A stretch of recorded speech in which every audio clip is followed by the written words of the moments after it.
Hello and welcome back to the Steam Workshop. My name is Mark and I'm the lead engineer on the Effie restoration for the Cleethorpes Coast Light Railway. This week I have mostly been accosted onto fixing this door for the boss. Unfortunately the bottom edge fell off it. It's off a 250-year-old house, so yeah, I've had to be fixing the door. But this is what I did manage to get done. So going to start with the wheel sets. Been my favourite little bugbear. I have now formulated a master plan. Having soaked these in acetone, I have got movement in the eccentrics so they can be retimed, and I'm hoping I can polish them up in situ and also make some adjustments to how you adjust them. But that's next week's problem. What I did manage to get done this week is just over there, and I'll take you over. So this is the final piece to the puzzle of the valve gear. So this is the long rod which connects the expansion link here to the crank at the front. And what has been done here is there is a left hand and a right hand thread on the ends. So turning this is a big turnbuckle. So you turn this and it either lengthens or shortens this component here. The original bars were welded onto this knuckle on this end. And yeah, the original ones were both different lengths, which didn't really help. And they were fixed at one end. So to adjust the valve gear would have been a little bit difficult. So they were chopped off and discarded. And this new shaft here was created. I had to purchase some left-hand thread tapping and dyeing equipment to cut the threads here. And these are right-hand threads. But I bought some new taps and dyes anyway, so I could tackle that. And that was carried out twice.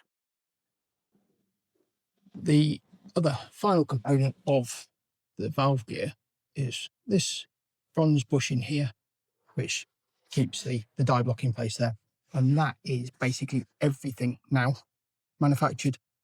This valve gear is ready to rock and roll. So from the lifting link through the expansion link, die block, the eccentrics I've actually got fastened on here, the swinging link, the long valve rod here, the crankshaft, die block and knuckle into the valve chest, the valve buckle and everything like that. So that has all been taken care of. So yeah, massive advancement and a good job ticked off the list. So one of the big things about redesigning this whole scenario here is to make this a lot more stable. Now the adjustment to the valve gear is carried out at this turnbuckle point here. There is no adjustment at this portion. So this is far more rigid and less likely to cause any problems.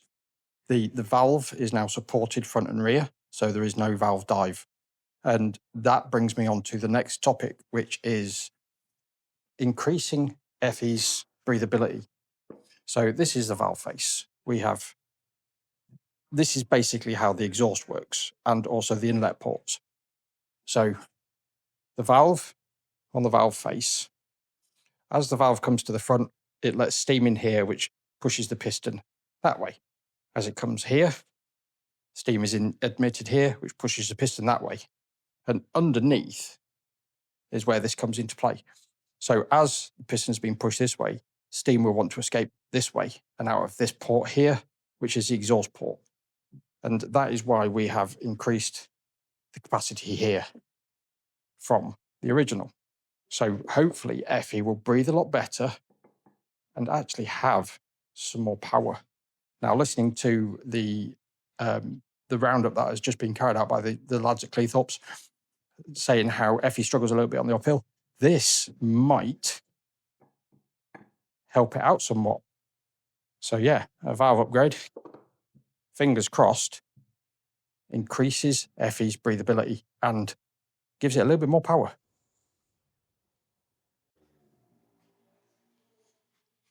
So that basically sums up this week for Effie. Only about a day and a half's worth of work carried out because I've been fixed indoors. But next week, it's probably the last week before Christmas to get some work done to Effie.